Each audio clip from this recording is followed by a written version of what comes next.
Ito na nga pala yung pyesa na in-order natin sa Honda sa Laguna sa kaibigan natin. Unboxing na natin at check natin.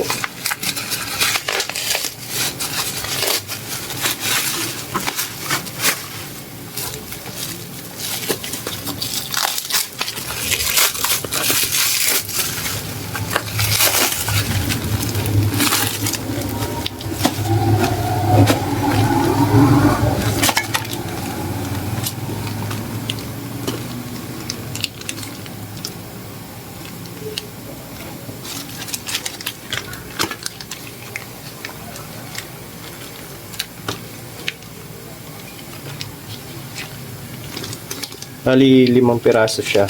Idol. Tapos ito.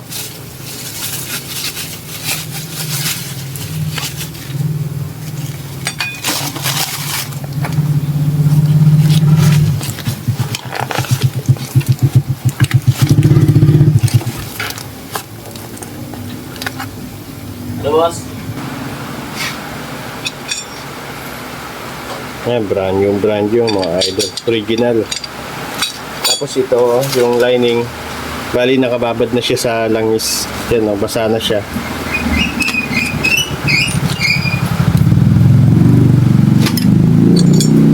Bali, maglilinis muna tayo at tanggalin natin itong mga lumang gasket. Tapos, syempre ito. Lilinisan natin. Bali, ito na, mag-assemble na tayo dito sa clutch side. Bali, unahin natin itong washer na makapal. Makapal yan. Tapos, dito naman sa kicker, pagsalpak nitong gear, hindi kayo malilito dito kasi meron yan ditong yung, yan no, yung malapad na bakante, yung mga spline. Dito yan. Papasok nyo lang yan. Hindi naman papasok yan pag hindi sakto. Tapos syempre gaganon mo na para nakatutok na dito. Tapos susunod natin itong spring. Yan, may washer. Nakataob siya. Hindi siya nakaganon, nakataob. Para hindi gagalaw yung spring.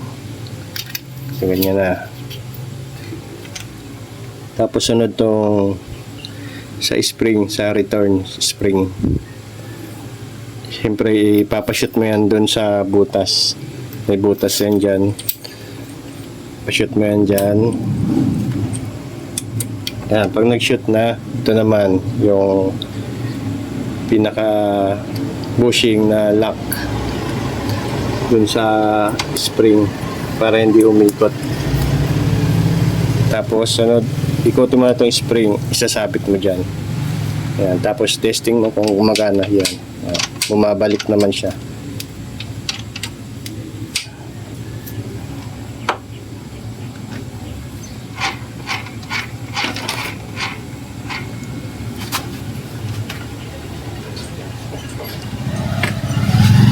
Tapos dito naman tayo sa may lining.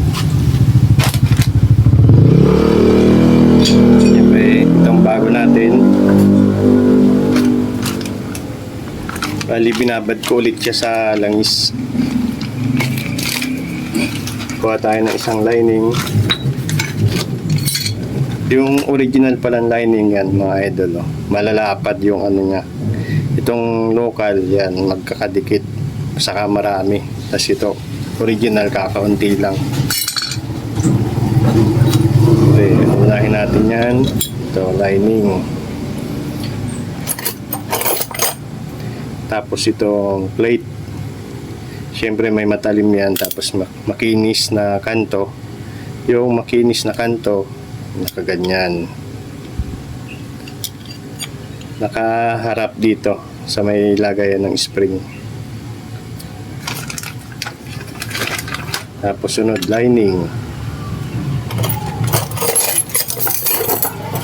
Tapos plate. Yung matalim, kaganyan. Basta yung makinis yung kanto, nandito banda. Lining.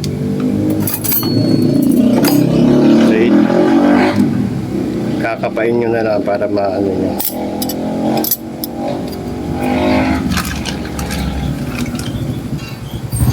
Sunod lining. Sunod plate.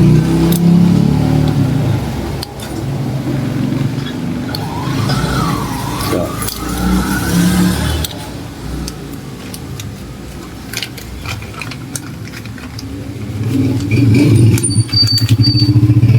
Sunod lining ulit.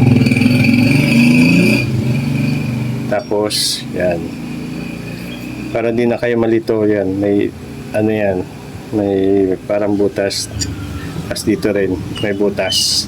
Yan, tapat nyo na lang. Kasi yung iba, pag ano, yan, pag kunyari, tagilid, hindi siya papasok. Kasi nakapatong na dito. Yan na.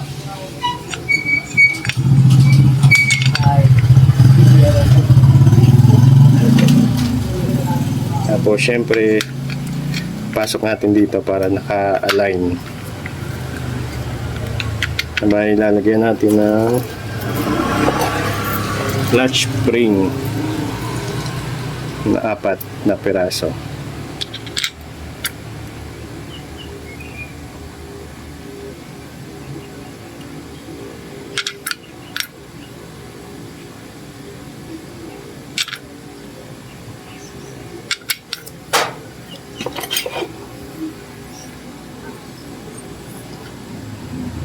Tapos itong bakal niya dapat nakaganon.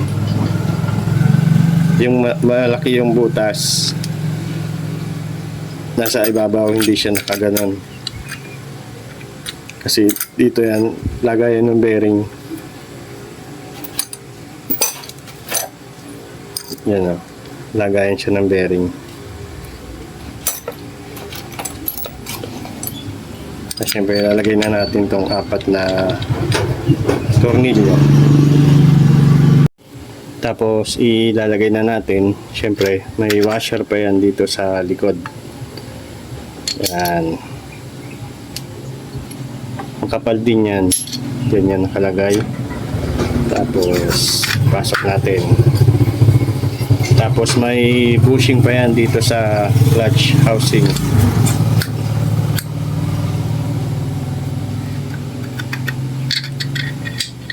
Double check ulit natin. Yan. Ano.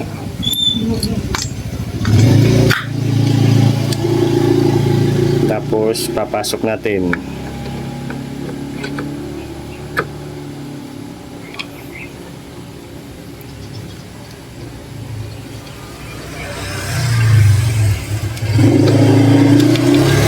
Tapos laruin lang natin yan para pumasok yung spline.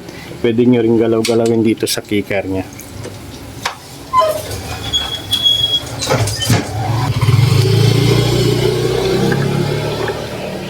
Galaw-galawin nyo lang. Ikot-ikot ng konti. Yan. Pumasok na. May kalog na rin pala yung ano nito. Clutch damper. Hindi ko napansin ha.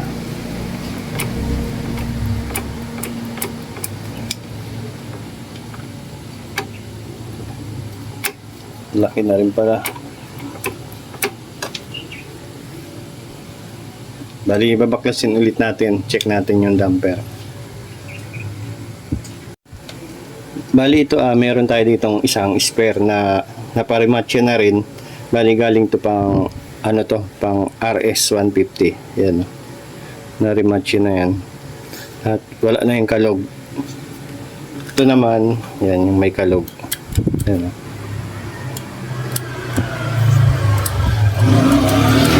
Bali, swap na lang natin. Parehas naman yung original. Yan. K560.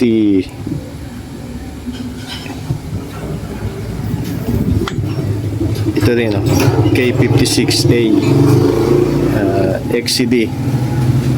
Tapos yan din, XCD.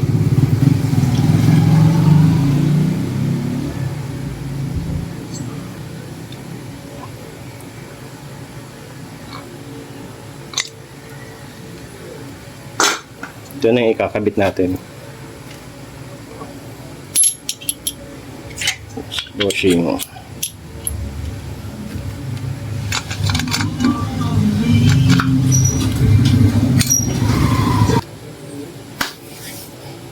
So yan, naikabit na natin. Tapos siyempre yung strainer, kailangan laging check din to, lilinisan para sigurado na hindi magbabara. Tapos washer. Oops.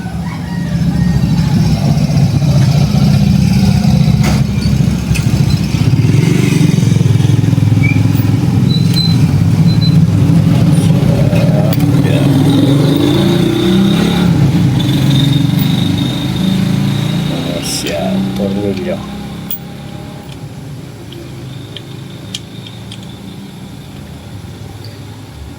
Iigpitan na lang natin yan, tapos lilinisan pa natin yung cover nya. Ito, dumi pa. So bali ito na bago na yung gasket. Apple brand yung kinabit natin. Siyempre pag Apple brand, alam nyo naman, masarap ang Apple. Diba? Tapos, siyempre yung dowel pin. Dito sa baba, tapos meron yan dito sa taas. Kasi yung nasa taas, nandito na, nakadikit. Yan, medyo pangit na ang panahon, maulan.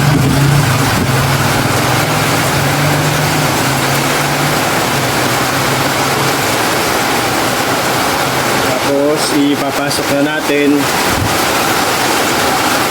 Pag hindi nyo maipasok to itong sa gear, sa pump, sa radiator, pump ng radiator, pwede nyo tanggalin dito.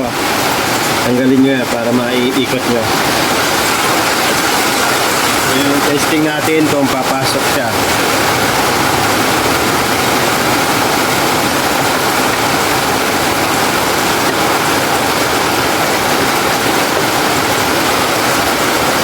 Yan, matigas. Pwede nyo gamitan ng kicker para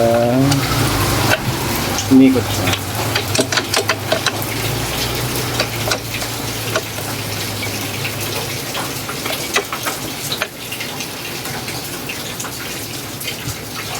Lagi yung umipit yung gasket, yung dowel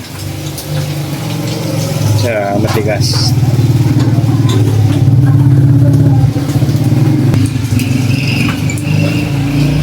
Ano na, lumapat na. Testing. Yan. Bumubuka siya, ibig sabihin okay. Kaya na lang natin yung mga tornilyo niya. Tapos, langis na lang.